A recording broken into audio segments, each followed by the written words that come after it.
April 1943. The North African desert had swallowed an entire army. General Erwin Rommel's legendary Afrika Korps, once the terror of Allied forces from Cairo to Casablanca, now stood in surrender lines that stretched beyond the horizon. Dust-covered veterans who had fought under the scorching Saharan sun found themselves staring at American transport ships, their destination unknown. The first trains rolled into Texas carrying a cargo no one expected. 20,000 German soldiers a month, then 30,000, then 60,000. By war's end, over 425,000 enemy prisoners would call America temporary home. But Texas' vast, empty Texas would hold more than any other state. 78,982 men. Warriors who had once charged across desert battlefields now gazed through cattle car windows at endless plains that looked hauntingly familiar. The irony wasn't lost on military planners. The Geneva Convention required prisoners be housed in climates similar to their capture. North Africa's heat had prepared these men for Texas summers they couldn't yet imagine. What they couldn't prepare for was everything else: the kindness of strangers, the dignity of honest work, and the slow realization that the enemy they'd been taught to hate looked remarkably like the farmers. Back home in Bavaria and Brandenburg. Train whistles echoed across Robertson County in the summer of 1943. Camp Hearn was preparing to receive its first guests. Local farmers stopped their tractors to watch boxcars unload their human cargo. Some expected monsters in Wehrmacht uniforms. Instead, they saw exhausted young men, many barely out of their teens, squinting against the Texas sun and wondering if this strange, flat landscape would become their graveyard or their salvation. Asterisk, they had been legends once. The Afrika Korps represented everything the Third Reich wanted the world to believe about German superiority: disciplined, efficient, seemingly invincible. Under Rommel's tactical genius, they had pushed British forces to the breaking point, earning grudging respect even from their enemies. Now they stumbled from transport trains into the blazing Texas heat. Their legendary status reduced to prisoner identification numbers scratched onto metal tags. Hans Müller had commanded a panzer company outside Tobruk. Klaus Weber had operated radio equipment for artillery units that once shelled Allied positions across hundreds of miles of desert. Friedrich Schmidt had been a mechanic who kept German tanks running when sand and heat claimed everything else. These men had awakened each morning expecting to die for the fatherland. Instead, they found themselves lined up for delousing powder and medical examinations in a place called Hearn, Texas, a town most of them couldn't pronounce. The psychological whiplash was immediate and devastating. Yesterday, they had been soldiers in the most mechanized army the world had ever seen. Today, they clutched tin cups and shuffled through mess lines, dependent on their captors for everything from food to toothpaste. The propaganda machine had prepared them to die gloriously for the Reich. It had never prepared them to live as prisoners in a democracy that treated them better than their own officers ever had. What struck them first wasn't the barbed wire or the guard towers. They had expected those. It was the abundance. Real coffee instead of ersatz. White bread that hadn't been stretched with sawdust. Meat that wasn't rationed by the ounce.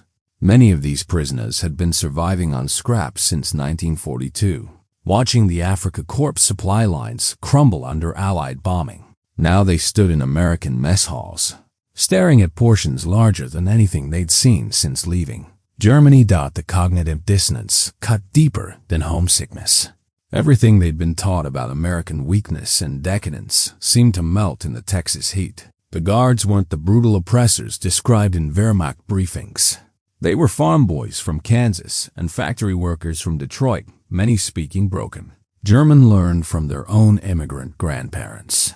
Some even shared photographs of families, stories of hometowns, complaints about army food that sounded remarkably similar in any language. But the real transformation began when the work assignment started. Texas desperately needed labor. The war had pulled nearly every able-bodied American man overseas. leaving vast agricultural operations shorthanded just as military contracts demanded record production. What emerged was a system that nobody had planned but everyone needed. German prisoners working alongside American farmers, enemy soldiers helping feed the very forces fighting against their homeland. The irony was perfect and terrible. Men who had once operated the war machine of the Third Reich now found themselves picking cotton, harvesting peaches, and baling hay under the patient guidance of Texas ranchers who treated them not as conquered enemies, but as temporary hired hands deserving of dignity and fair wages. By June 1944, Texas housed 33 prisoner of war camps scattered across a landscape larger than Germany itself. The state had become an accidental archipelago of enemy territory. Each camp, a small piece of the Third Reich, transplanted into the American heartland. Camp Hearn alone held 4,800 prisoners, more than the population of most Texas towns. Camp Swift, Camp Bowie, Camp Fannin, names that would have meant nothing to German geography students now defined the daily existence of thousands of Wehrmacht veterans. The camps themselves defied every expectation. Standard military barracks covered in tar paper and corrugated iron. Yes, but inside these structures, something remarkable was happening. German efficiency met American abundance, creating communities that many prisoners would later describe as the best years of their lives. Rows of cots and footlockers, yes, but also workshops where skilled craftsmen carved intricate furniture, theaters where former actors staged elaborate productions, and classrooms where university professors taught everything from advanced mathematics to conversational English. Local Texans nicknamed them the Fritz Ritz, a joke that carried both admiration and resentment. How could enemy prisoners live better than many American civilians enduring wartime rationing? The answer lay in American abundance and German organization. The prisoners elected their own leaders, maintained their own discipline, and created cultural institutions that rivaled those in German cities. Every major camp had a prisoner-run orchestra, a theater company, a newspaper, and a surprisingly competitive soccer league that drew enthusiastic crowds of American guards. The watchtowers and double barbed wire fences were real, but they increasingly felt like theater. Where could a German prisoner escape to in rural Texas? The vast emptiness that had once protected Comanche raiders now trapped potential escapees more effectively than any prison wall. The language barrier, the distinctive appearance, the complete absence of any underground, railroad, or safe haven, these made escape attempts exercises in futility that usually ended in comedy rather than tragedy. Heinrich Kraus from Camp Mejia tried to sail back to Germany on the Brazos River using a homemade raft. He was found 3 hours later, thoroughly soaked and completely lost, asking passing fishermen for directions to the Atlantic Ocean. 3 prisoners from camp Hearn spent 2 weeks planning an elaborate escape, only to be discovered by a local sheriff when one of them couldn't resist calling for help after being chased up a tree by an angry Brahmin bull. Another wandered along Highway 79 near Franklin, heartily singing German marching songs, apparently believing that if he walked far enough east, he would somehow reach the German lines in France. But the real story wasn't the failed escapes.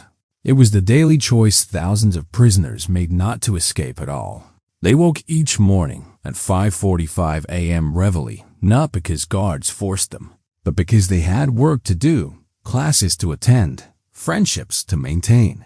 They had stumbled into something unprecedented in modern warfare, a prisoner of war experience that felt less like captivity and more like an unexpected education in democracy. The transformation was visible in their letters home, when mail service still functioned. Early correspondence spoke of humiliation, defeat, and longing for the Reich. Later letters described American farming techniques, democratic principles, and a growing confusion about what they were supposed to be fighting for. Some stopped writing altogether, unable to reconcile their lived experience with the ideology that had brought them to war. American camp commanders found themselves managing not prison camps, but small cities populated by men who were technically enemies, but increasingly felt like temporary neighbors. The prisoners maintained military discipline among themselves while simultaneously embracing educational opportunities that would have been impossible in wartime Germany. They learned English, studied American history, and engaged in philosophical discussions about democracy that their former officers would have considered treasonous. This wasn't supposed to happen. Geneva Convention guidelines required humane treatment, but nobody had anticipated the psychological impact of treating enemy soldiers better than they had ever been treated by their own army. The unintended consequence was profound. Thousands of German prisoners were receiving their first practical education in democratic values, not through propaganda or force, but through daily experience of dignity, respect, and genuine human kindness. By 1944, the rhythm of prisoner life in Texas had settled into something unprecedented in the annals of warfare. Men who had once followed orders without question now found themselves making daily choices that would have been unthinkable in the rigid hierarchy of the Wehrmacht. They chose which classes to attend, which work details to join, which friendships to cultivate. They were discovering democracy not through lectures, but through living it. The educational programs revealed the depth of talent hidden within the prisoner population. Dr. Heinrich Müller, a former university professor who had been drafted into communications work, established what amounted to a complete college curriculum at Camp Hearn. Mathematics, engineering, literature, philosophy, history subjects that had been twisted by Nazi ideology were now taught with the intellectual freedom that American academic traditions demanded. Prisoners who had never completed basic education found themselves studying advanced calculus. Men who had been discouraged from independent thought were engaging in spirited debates about political theory. The cultural programs were equally remarkable. The Camp Hearn Orchestra, conducted by a former member of the Berlin Philharmonic, performed concerts that drew audiences from surrounding communities. American families would drive dozens of miles to hear German prisoners perform classical music with a precision and passion that rural Texas had never experienced. The irony was exquisite. Enemy soldiers were bringing high culture to American communities while learning democratic values from their captors. Hans Dietrich had been a schoolteacher before the war, pressed into military service as Germany's manpower needs became desperate.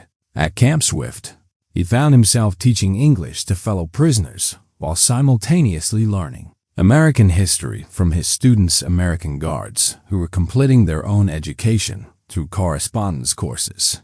The role reversals were constant and profound.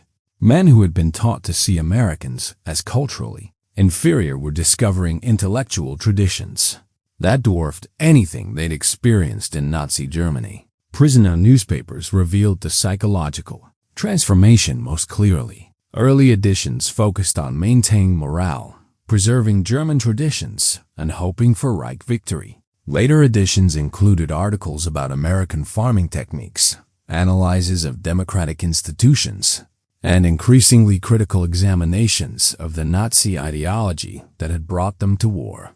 The evolution was subtle but unmistakable. Men were thinking for themselves, often for the first time in their adult lives.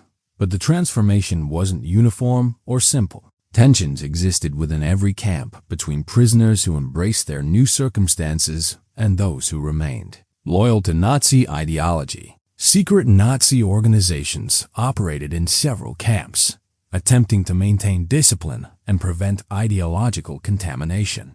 At Camp Hearn, guards discovered coded messages and midnight oath ceremonies designed to preserve loyalty to the Reich.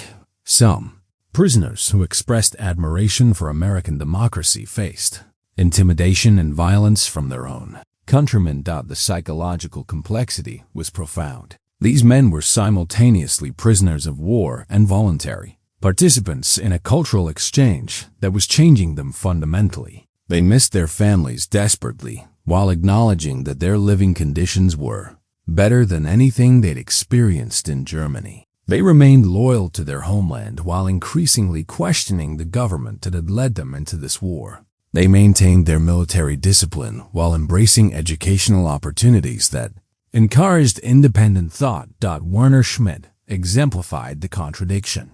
A former SS officer who initially attempted to maintain Nazi discipline among his fellow prisoners, he gradually became fascinated by American democratic institutions.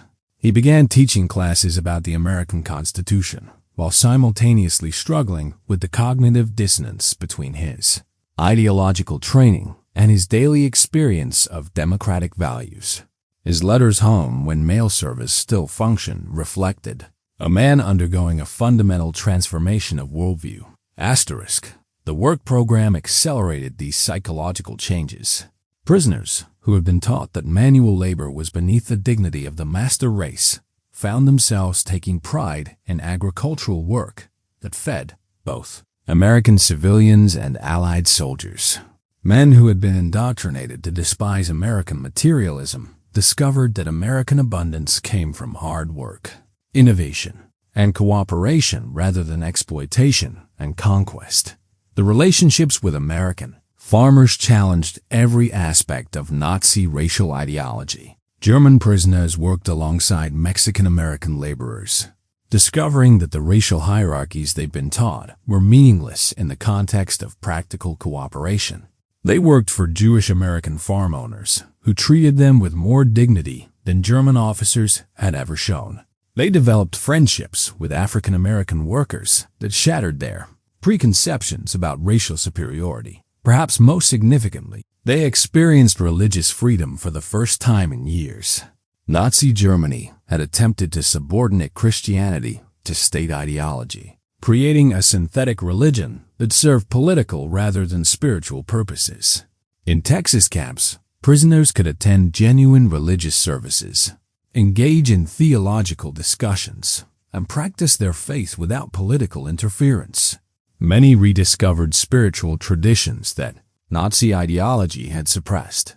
The mail that still reached Germany carried stories that Nazi censors couldn't suppress entirely. Families back home learned that their sons and husbands were safe, well-fed, and engaged in meaningful work. They learned about American abundance, democratic institutions, and genuine religious freedom. These letters became inadvertent propaganda for democratic values, spreading throughout German communities and contributing to the gradual erosion of popular support for the Nazi regime. The impact on American communities was equally profound. Texas farmers discovered that these enemy soldiers were skilled, reliable, and often delightful company. Local families found themselves genuinely caring about men who were technically their enemies. American children grew up playing with German prisoners who taught them woodworking, helped with homework, and shared stories of European culture that enriched their understanding of the world. Beyond Texas. By 1945, the distinction between captor and captive had blurred beyond recognition in many camps. German prisoners were integral members of Texas communities, contributing to local economies, participating in cultural events, and forming genuine friendships that transcended the temporary nature of their status. They had become living examples of the democratic values that America was fighting to preserve. Not every German prisoner embraced his American experience. Behind a facade of cooperation and friendship, a shadow war raged within the camps themselves, a battle for the souls of men caught between competing ideologies. Hardcore Nazis among the prisoner population fought desperately to maintain loyalty to a Reich that was crumbling thousands of miles away. The true believers organized in secret, using skills learned in years of underground political warfare. At Camp Hearn, guards discovered an elaborate network of coded communications, hidden weapons, and intimidation campaigns designed to prevent ideological contamination. Prisoners who expressed admiration for American democracy faced midnight visits from self-appointed guardians of Nazi purity. Men who formed friendships with American guards were marked as traitors to the fatherland. Obergefreiter Klaus Richter had been a devoted party member since his youth in Munich. To him, the comfortable conditions in Texas camps represented a sophisticated form of psychological warfare designed to weaken German resolve. He organized resistance cells that maintained military discipline, conducted clandestine ceremonies honoring fallen comrades, and attempted to prepare for eventual escape or rescue by advancing German forces. The fact that German forces were retreating on all fronts didn't diminish his conviction that ultimate victory remained possible. The ideological struggle played out in every aspect of camp life. Prisoner elections became battles between Nazi loyalists and men increasingly influenced by democratic principles. The camp newspapers featured subtle editorial conflicts between articles celebrating German military traditions and pieces exploring American political institutions. Even recreational activities became contested ground. Would soccer matches be organized according to military hierarchy or democratic selection? The American Guards found themselves managing not just a prisoner population, but a complex political struggle that mirrored the larger conflict raging across Europe. Some prisoners approached guards with information about Nazi activities within the camps, risking their own safety to expose plots and intimidation campaigns. Others maintained absolute silence, loyal to comrades they disagreed with but refused to betray. Captain William Morrison, commanding officer at Camp Swift, discovered the psychological complexity of his charges during a routine inspection that uncovered a hidden cache of Nazi paraphernalia. Swastika flags sewn from bedsheets, wooden weapons carved in camp workshops, and detailed escape plans that revealed sophisticated intelligence about local geography and transportation networks. But the same search also revealed evidence of the opposite tendency. American flags crafted by grateful prisoners, letters praising democratic institutions, and study materials for correspondence courses at American universities. The transformation was often painful and personal. Heinrich Weber had joined the Nazi Party at 17, convinced that National Socialism offered Germany's path to greatness. His father had died in the trenches of World War I, and Nazi ideology had provided meaning for that sacrifice. Now, working alongside Texas farmers who treated him with casual respect, Weber struggled with cognitive dissonance that threatened his entire worldview. If Americans weren't the cultural inferiors described in Nazi propaganda, what did that say about everything else he'd been taught? Some prisoners resolved this conflict by compartmentalizing their experience. They could appreciate American kindness while maintaining loyalty to German nationalism. They could admire democratic institutions while believing that such systems wouldn't work in Germany. They could form genuine friendships with individual Americans while continuing to support a war against American interests. The human capacity for psychological contradiction proved remarkably resilient. Others underwent complete ideological conversion. Walter Schmidt, a former Hitler Youth leader, became so convinced of democratic superiority that he began secretly teaching American civics to fellow prisoners. His classes, disguised as English language instruction, introduced concepts of individual rights, representative government, and constitutional limitations on state power that directly contradicted Nazi ideology. When hardline Nazis discovered his activities, Schmidt faced a choice between abandoning his new convictions or risking violent retaliation from his own countrymen. The violence, when it came, was swift and brutal. At Camp Herne, a prisoner named Johannes Kunz was beaten to death by fellow Germans who suspected him of providing information to American guards.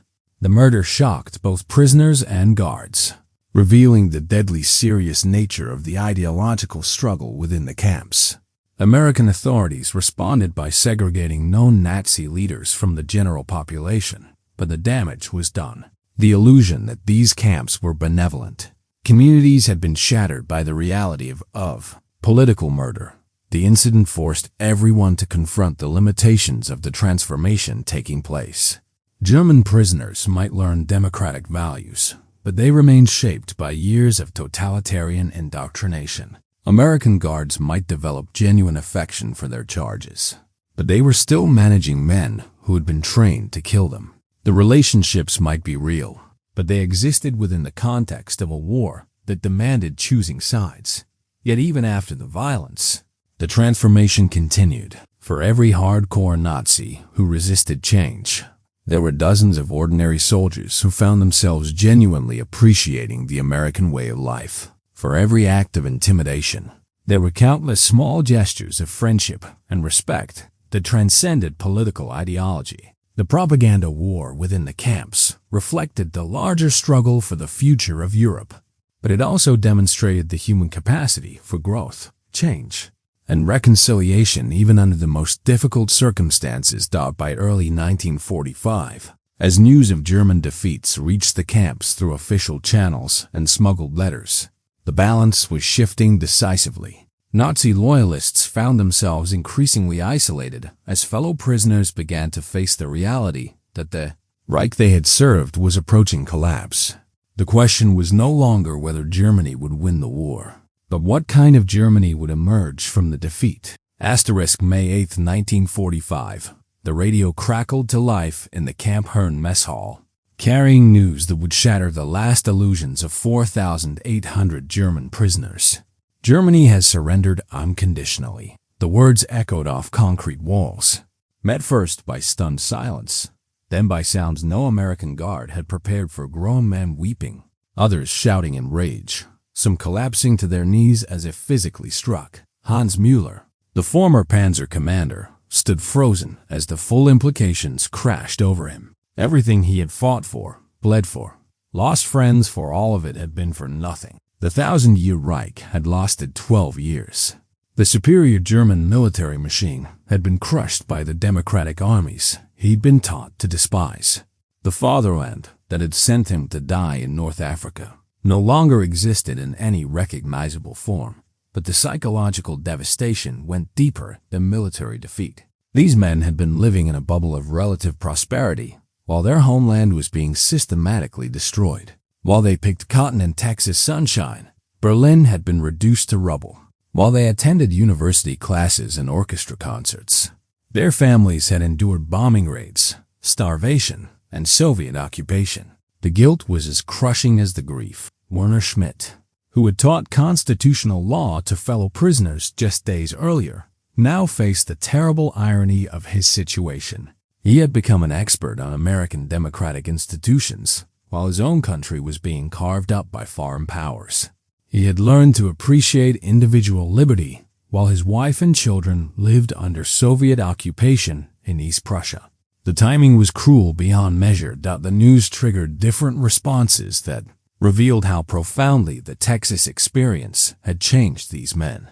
The remaining Nazi loyalists retreated into bitter conspiracy theories, convinced that defeat had come through betrayal rather than military failure. They spoke of secret weapons that would still turn the tide, of underground resistance movements that would restore the Reich, of American occupation that couldn't last forever. But for many prisoners, the collapse of Nazi Germany brought not despair, but a strange kind of relief. The cognitive dissonance they had lived with for months, loving their homeland while appreciating their captors, was finally resolved.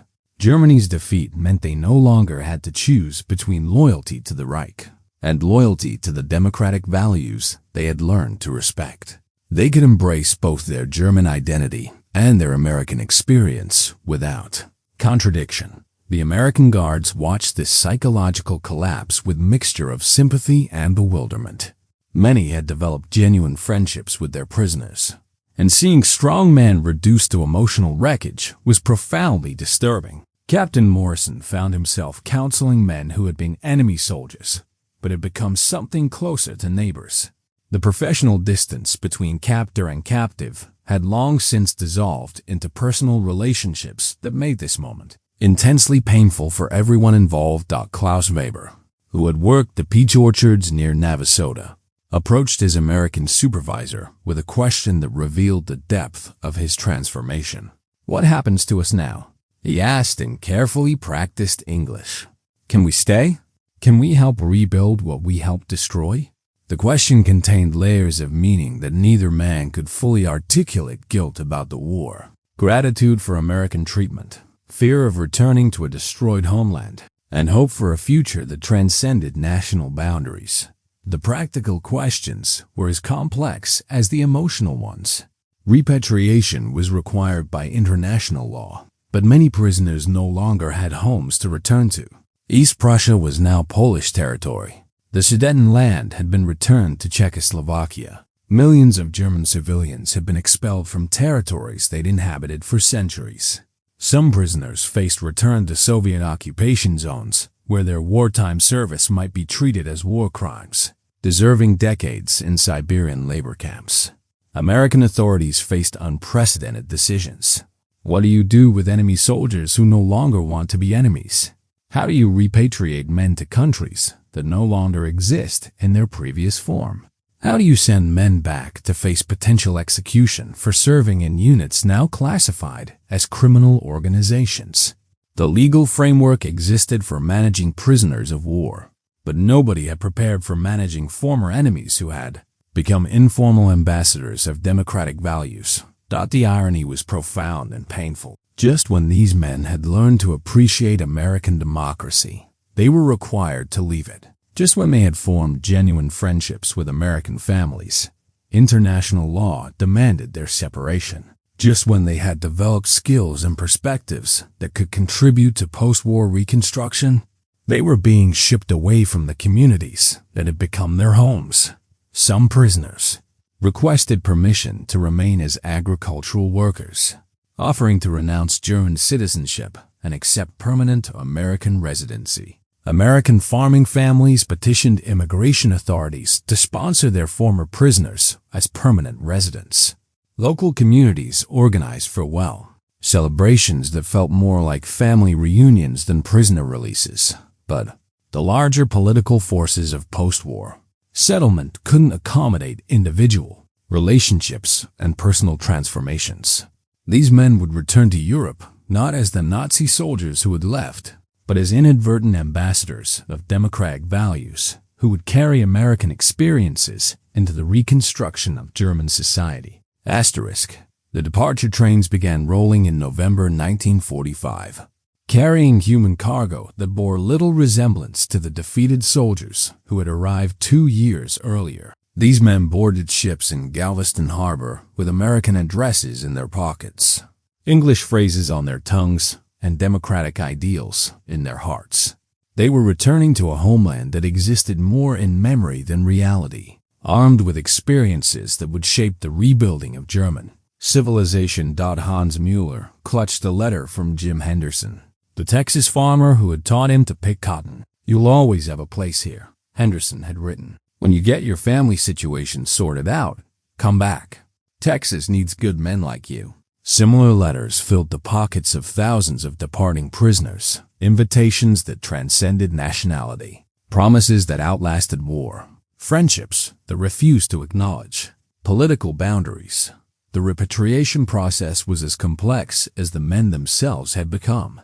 Many were first sent to reconstruction work in France and Britain, their labor contributing to repairing the damage German armies had inflicted. The irony was intentional. Former Wehrmacht soldiers were now helping to rebuild the very cities they had helped destroy. For men who had spent months learning democratic values in Texas, this work felt like moral necessity rather than imposed punishment. Klaus Weber found himself assigned to reconstruction work in devastated French cities, using carpentry skills learned in Texas prison workshops to rebuild homes destroyed by German artillery. His American experience had taught him to see individual human dignity behind national labels. Working alongside French civilians who had suffered under German occupation, he discovered that reconciliation was possible when it was built on genuine remorse and practical contribution to healing. The letters that flowed between Texas and Europe in the late 1940s revealed the lasting impact of relationships that should never have existed.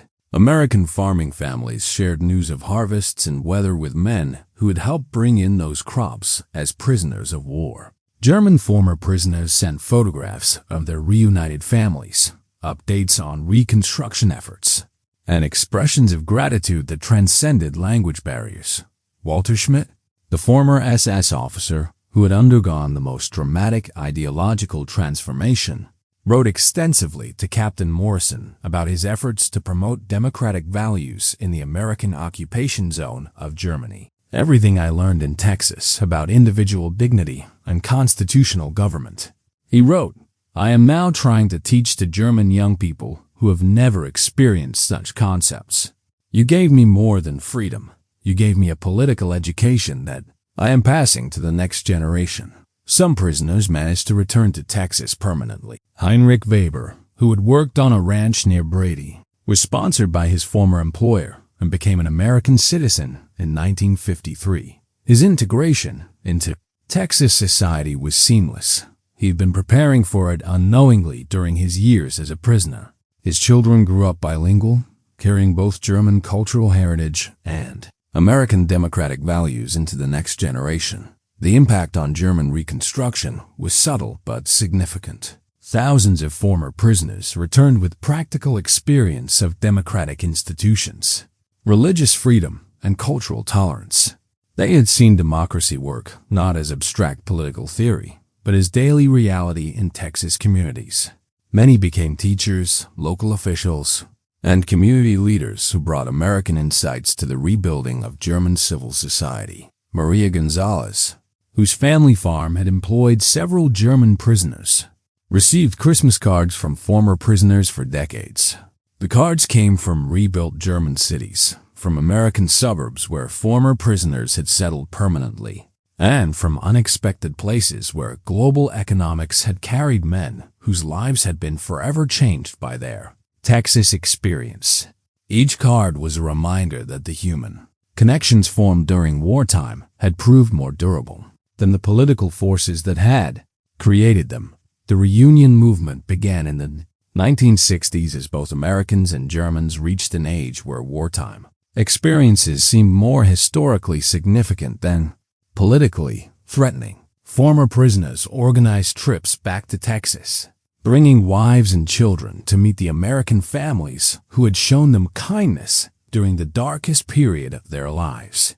Texas farming communities organized welcome celebrations that looked remarkably like family reunions because that's essentially what they were.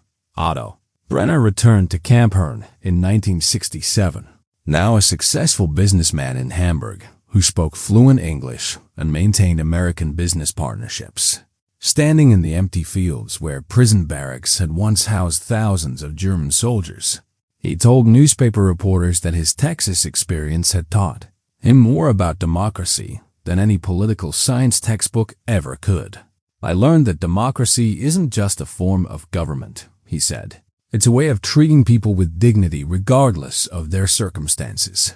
The correspondence networks that developed between former prisoners and American families became informal channels for promoting international understanding during the Cold War.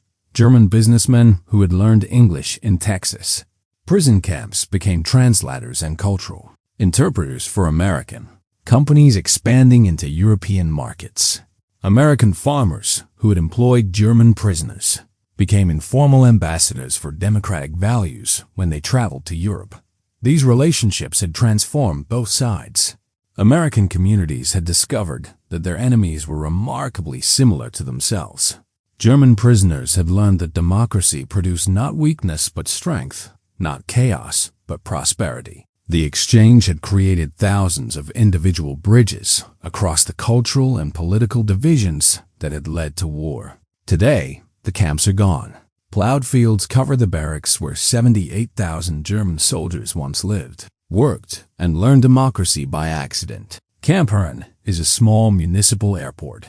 Camp Swift hosts scattered housing developments and a university cancer research center. Camp Mejia became a school for the mentally disabled.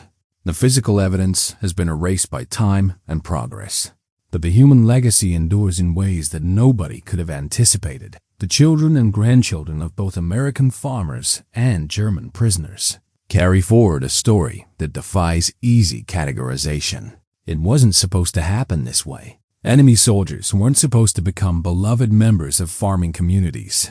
Defeated armies weren't supposed to learn democratic values from their captors. Temporary relationships formed under extraordinary circumstances weren't supposed to last for generations, but they did. And in doing so, They revealed something profound about human nature that transcends political ideology and national identity. When people are treated with dignity, they respond with dignity. When enemies are offered respect, they become friends. When democracy is lived rather than preached, it becomes irresistibly attractive, even to those who have been taught to despise it. The economic impact alone was remarkable. German prisoners contributed over $100 million in labor to Texas agriculture and industry during their internment. They picked cotton that clothed Allied soldiers, harvested food that fed American families, and built infrastructure that supported the war effort. Enemy soldiers were literally helping to defeat their own army while simultaneously learning to respect the democratic values that motivated their captors. But the cultural impact was more significant than the economic one. These men returned to Germany carrying American experiences that influenced the reconstruction of German society in subtle but important ways. They had seen religious freedom in practice, experienced ethnic tolerance, and witnessed economic prosperity that came from individual initiative rather than state control. Many became teachers, business leaders, and political figures who helped build the democratic West Germany that became America's most reliable European ally. The American impact was equally profound. Texas farming communities that had hosted German prisoners developed international perspectives that influenced their approach to business, education, and cultural exchange for decades afterward. Children who had played with German prisoners grew up to become advocates for international understanding, foreign language education, and cultural exchange programs that brought the world to rural Texas. Dr. Heinrich Weber, the former university professor who had taught classes at Camp Hearn, eventually returned to Texas as a Fulbright scholar in 1962. His lectures on German-American relations drew capacity crowds who came to hear a former enemy discuss the transformation of German society. His presence on American university campuses helped heal wounds that political declarations could never fully address. The reunion movement that began in the 1960s continues today, though the original participants are now in their 90s or have passed away. Their children and grandchildren maintain relationships that began when their fathers were technically enemies. German-American cultural organizations in Texas trace their origins to friendships formed in prisoner of war camps, agricultural exchange programs that bring German farming techniques to Texas and American innovations to Germany continue work that began when enemy soldiers picked cotton alongside Texas farmers. Perhaps most remarkably, many of the American farming families who employed German prisoners became advocates for humane treatment of prisoners in subsequent conflicts. Their experience had taught them that enemies could become friends, that different nationalities shared common human values, and that treating people with dignity was not just morally right but practically effective. The story challenges every assumption about warfare, nationalism, and human nature. It suggests that the hatred necessary for war is less natural than the cooperation necessary for peace. It demonstrates that democratic values are indeed universal, not because they are imposed by force, but because they appeal to fundamental human desires for dignity, respect, and individual opportunity. Standing in the empty fields where Camp Hearn once housed thousands of German prisoners, it's difficult to imagine the transformation that took place here. Enemy soldiers became agricultural workers, defeated armies became students of democracy, and temporary relationships became permanent friendships that lasted for generations. The barbed wire is gone, the guard towers demolished, the barracks plowed under. But the human connections forged here prove more durable than the political forces that created them. In the end, the German prisoners who found themselves in Texas during World War II discovered something that their leaders had never taught them. That strength comes from treating others with dignity. That prosperity flows from individual initiative. And that freedom is not weakness, but the foundation of everything worth defending. They learned these lessons not from propaganda or coercion, but from daily experience of American democracy at its most authentic level in small farming communities.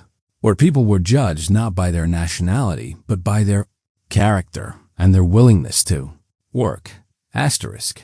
In the vast sweep of World War II, the story of German prisoners in Texas seems almost insignificant, a footnote to battles that determined the fate of nations.